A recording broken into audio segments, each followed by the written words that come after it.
Hello, Rob here from the Flanagan Homestead. A lot of you have been asking about Christmas trees.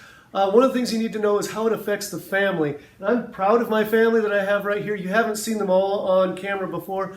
I'm going to introduce them real quickly, and then we're going to sit down around the table and just talk their experiences growing up on the Christmas tree farm, and just share the good and the bad. And how, again, I've been farming for almost 20 years. My oldest son is 24. My youngest is 19, and so they grew up helping on the farm, and so we're going to talk about that. So, Hot Mama, she's known as right here, then Troy, McKay, his wife Grace, Jacob, Isaiah, and Reggie is an adopted son, not officially adopted, but he lives with us as well. And they've all had been on the farm, helped on the farm in various levels, and so we're going to talk about how the farm affects the family and the family affects the farm.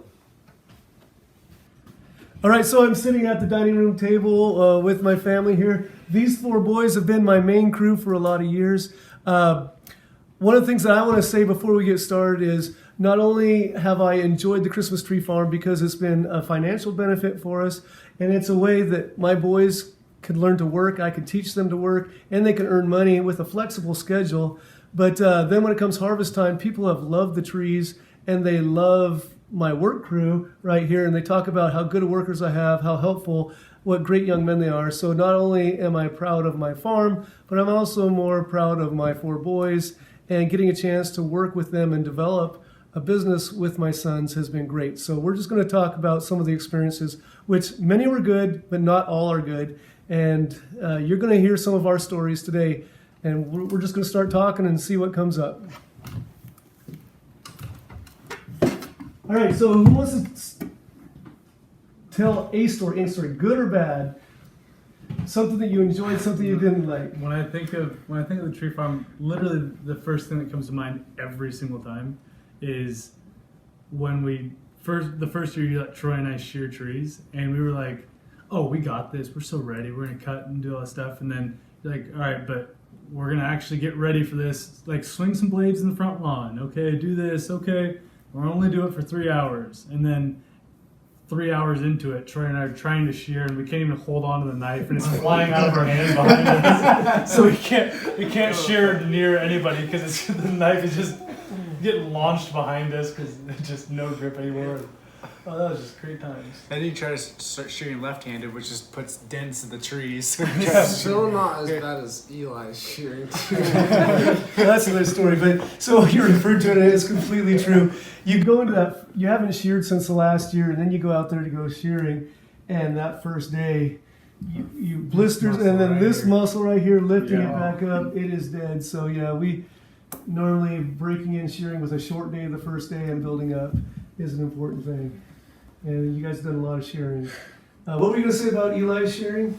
I wouldn't consider it shearing. I'd consider it more of hacking at trees. And I think you just thought speed was good because he was just swinging straight down. I swear, there's a few of the trees, so like obviously it's supposed to be a nice angle out, but he angled it into the tree.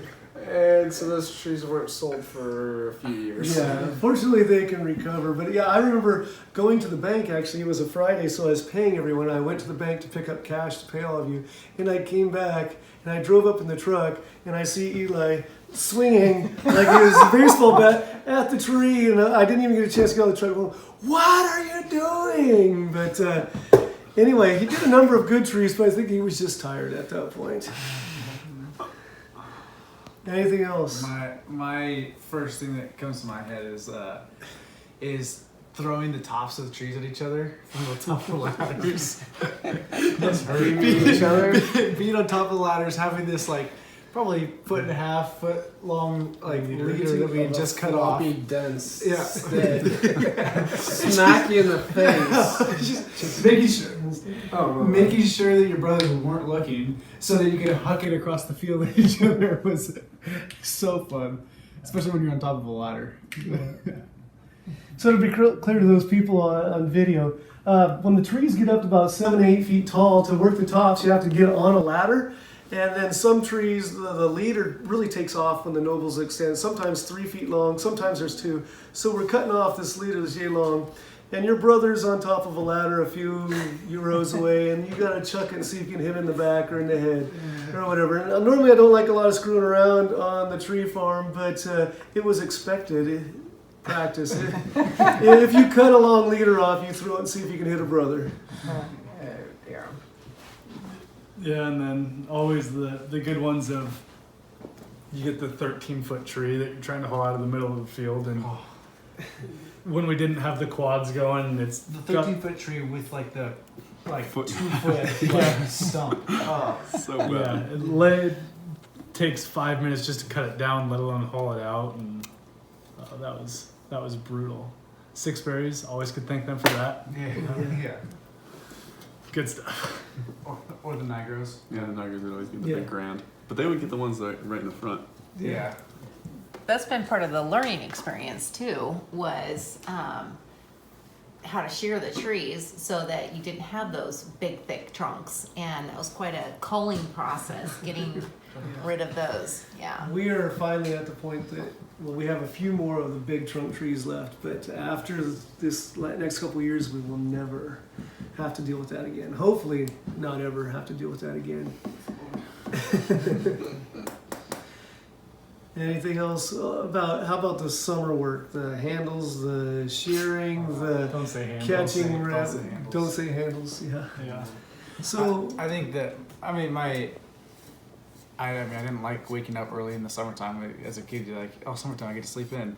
But the one nice thing about you got a rule at once 8 o'clock hits, then we can turn on the music, and we'd have the Bose speaker hooked up to the car or whatever, and as soon as 8 o'clock hit, we didn't really care about the neighbors anymore, and we just cranked the music, and that was fun to be able to listen to music and start working doing that. But yeah. so why didn't you guys want me to mention handles? Because they suck. Because you're bent over or crawling on the ground over the span of however many thousands of trees and taking clippers around every. Well, that's terrible. That's absolutely terrible. That's probably the single worst job on the entire farm. Yeah. Yeah. We've learned not to do all the handles in one day. Try to get some handles done one day, some more in another day, because nobody wants to do handles all day long. That's so terrible. That is bad news. You need short people around for that. Yeah. Is that why you hired Josiah? Didn't you guys get up early? You used to get up early and do stuff on the trees, shearing, and then go to beaver strength Yeah. or go to your sports workouts and that kind of stuff. Get it done early in the day. Yeah. Taught you guys good get up early work ethic. Yeah, I'd always trying to had a plan of he would drive one day and then I would drive the other day, and it never worked out that way. I'd always say, Troy, can you drive today? I'm really tired. Yeah, sure, I'll drive today. Troy, can you drive again today? I'm really tired again. Yeah, sure, Troy, I'll drive. Or, yeah, no, like you would always be the one. That's what I'm saying. That's what I'm saying. Okay. Yeah, I would always ask you to drive, and yeah, even though it was supposed to be every other day, it was never that way. It didn't work very well. No. That was one of the benefits that we had, definitely with the tree farm, with me being the boss and my sons needing to go to sports camps or beaver strength or whatever. We could say, we got to get this many hours done in this amount of time, and you guys got it done and then go. But it did require getting up early in the morning to make both things, but that was a benefit. We did also learn earlier is better, because trying to shear trees in the middle of the summer heat is terrible. Yeah. That is terrible. Yeah. I think general consensus table is winter's a lot more fun to be at the tree farm than the summer. Make a lot more money. Yeah. So I know Troy had the bee incident. Tell us about the bee incident, and then you guys tell us your reactions to it. That was one of the single most traumatic experiences of my life. I think I was, how old was that? Probably 14? No, maybe a little older than that. Somewhere around I think there. you're Yeah. driving at the time. Maybe I was 16. But I was shearing away on the nobles, minding my own business. And I was just shearing, and I looked back to call back to my dad, or my dad called, or dad had called me or something like that.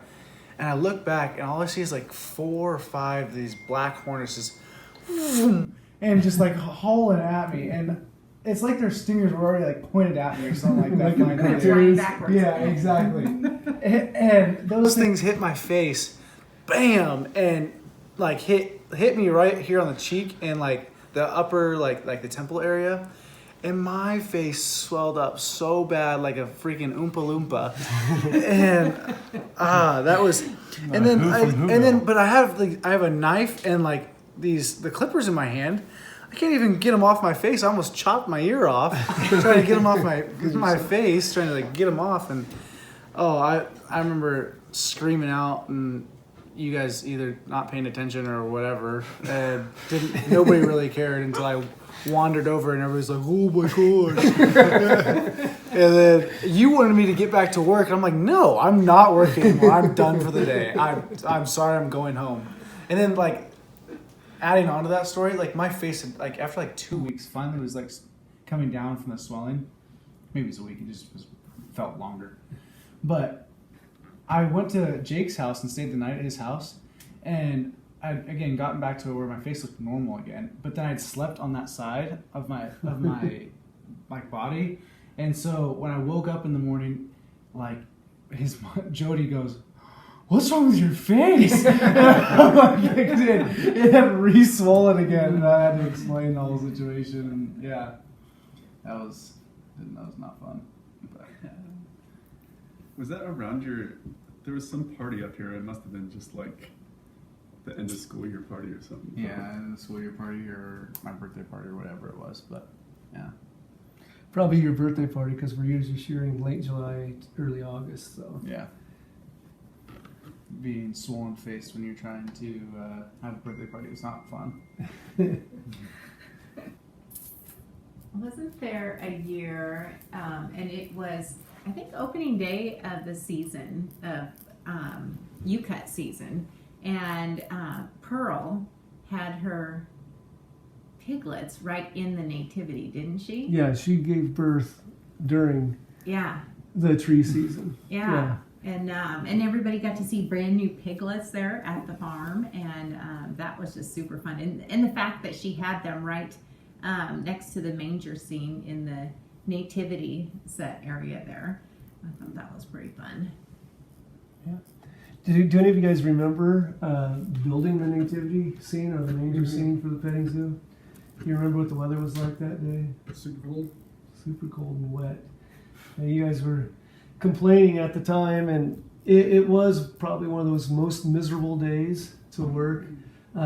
It was just barely above freezing, and everything was frozen over from the night before, but it was above freezing, so it was raining at 33 degrees and muddy and everything, and you guys wanted to go home, and I was, I don't want to say sadistically, but somewhat happy that it was miserable, because it was one of those days where we had to get it done. It was the only day, and it was a chance for you guys to learn that sometimes you just have to get things done no matter what is going on, and we had to stay there and get the job done, and I was miserable with you guys, but it's like it was just one of the lessons I wanted my boys to learn. You know, we have flexibility because I'm the boss, and quite often we could go and do things at a different time, but I was actually kind of happy that it was miserable, and we were going to learn that we said we're going to get it done today, and we're going to get it done today no matter what. And I don't know how much you guys remember that, but it was just like, okay, here we go.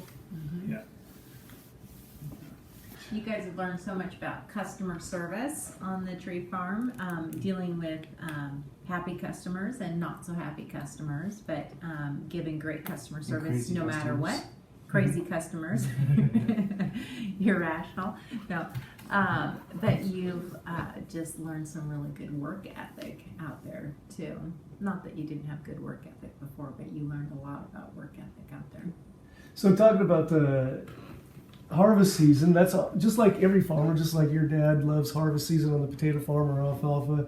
We love harvest season. You guys enjoy it more than everything else too, but I really enjoy that time. And then if people don't know, we go out and someone can just point to a tree. We'll go out, we'll cut it down for you, we'll haul it out, we'll shake it, we'll put it on the car and send you on their way. and our service is good. And unfortunately, my boys are going to be moving on soon, and we got to teach people the ropes on how to do good service. As I'm going to have to get a new crew, but people love that. But any stories you want to share? I know people just loved our service, and I got one of them, as I mentioned at the start of this, one of my proudest moments. People are like, "Oh, your trees are so nice. Your trees are so nice. We love your farm. We always come back. The petting zoo, the hot chocolate, everything that makes it special." But then just even what makes me even more proud is are these all your boys? Yeah, they're my boys. They're such good workers. They're so nice. They're so, and I love having a good tree farm. But then to compliment my sons, I enjoyed much more and doing the whole process with you guys. So, anything, stories you want to share or what you like? First of all, while I'm thinking about it, you guys get pretty good tips sometimes. What's the most tips you got in any one day? You guys remember as a group? So the tips come in, you guys, as a Well, I group. don't remember as a group. I remember like one day I had like probably like 120 in tips, if not more. There was a couple one years. day it was like 180 or something. There was a couple, or it was like 3 years ago where It wasn't 180.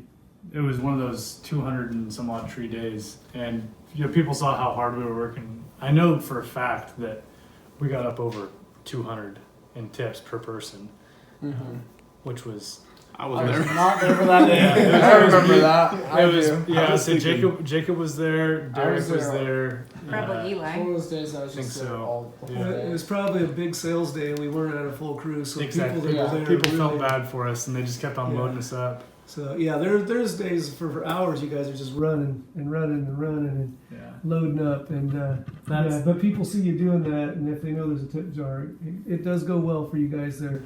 Barry and I joke sometimes that you guys are making all the money. We grew the trees, we own the land, but you guys are making all the money. But it's good to see you guys getting those tips when it's coming in. I distinctly remember that day because that day was so busy that, like I said, we were just sprinting around the entire place. Well, talking about fun customer service and massive tree trunks. One of those days, I cut down the tree and it's not really that big of a tree, but they were like, hey, could you square this up so I can fit it in my stand? I was like, yeah, totally, I can do that. So I square it up. How's that look? Great. The husband comes over and goes, oh, I don't think that's going to fit in our stand. Can you make that a little smaller? It's like, okay, I can do that. So I just went on the same lines and just made it a little smaller. And then he's like, oh, that'll perfectly fit. The wife goes, yeah, but that doesn't look very good square. Can you square it again? So it's like going to be like 8 sides? Yeah, I can do that. So I do that again. And then the husband goes, well, now it looks awkward. Can you hit it again? And so I basically had to make this thing a perfect circle, and I just feel bad because I'm sitting there just working on this one tree while everybody else is sprinting around me. It was like, here we go. All right. Finally got the tree out and got back to running after it, but that was an interesting little experience. How many of you were there the day that we had to load like 5 trees on top of the one van? Oh my I god, was there. that story. I think all of us were there. Were you guys all there? I was trapped underneath all those. Yeah, we had that one customer that wanted 5. I think it was it 5? Yeah, 5. And granted, it was a big van, but they wanted 5 trees on top of the van, and we worked and worked and Was it worked. the 4x4 lifted van? Yeah. And then, Sticks. and I know Barry was getting mad at the time. He's like, we got all these customers, and our entire crew is over there trying to get trees on the van. And said, we're almost done. And so we got up and started pulling you guys back. Basically, I had to let the guy know, hey, we can't work on this all day for you. Yeah. But anyway, yeah, that was interesting. I think I still have pictures of that somewhere. I'm going to have to pull those up. That was pretty fun. And it was just so high up there too. Yeah. Not only was it 5 on top of a van, but it's so high Yeah, it up was there. lifted. Yeah. Lifted van. I don't think this was the lifted van. This was just a conversion. because I climbed up on the fence as high as I could go, and I was still struggling to get up. Yeah. Like, work up there. So fun. Any fond memories of the campfire chili? That's always the best time. Yeah, that's always, Sitting around the campfire and think the smoked Singing salmon's better. campfire Hoping the songs. Seahawks are still playing though. Yep. Yeah. Checking fantasy football. So what we're referring to is when the boys are working, there's a campfire near the cabin where people pay and everything, and That's where Jacob resides. we'll just Oh no. Jacob worked hard. We were all thinking it. No. Anyway, Jacob outworked all of you this last year. Yeah, this last year he did.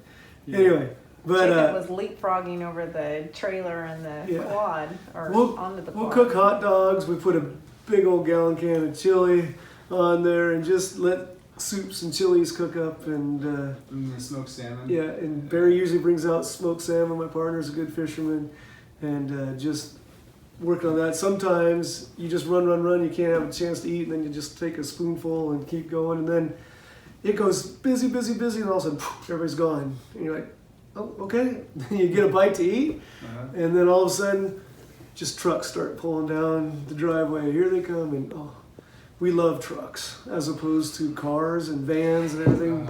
Please pull up in a truck when you come to a Christmas tree farm, and let's just throw it in the back instead of tying it on the car. Yeah. Or better even yet, a trailer on the back Yeah. of your truck. Yeah. But those are good things. So be quiet, let me talk, and then we'll get Okay, going it's on this. fine, okay. Everyone Got it? I'll say it. Action. Okay. 1, 2, 3, action. It's just action. It's lights, camera. Lights. Someone say Camera? cut. Say cut. Cut. Okay, now you say lights, camera. Lights. You Camera? click the thing. Action. Okay, I'm sitting down right now with my 4 boys. We're laughing because the camera crew is cracking us up. But we're gonna talk about cut. That was gonna be That was just too much. No, it's just fun. Now we're trying to be authentic here. Okay, here we go. You say cut. All right. Cut. No, you say. Action.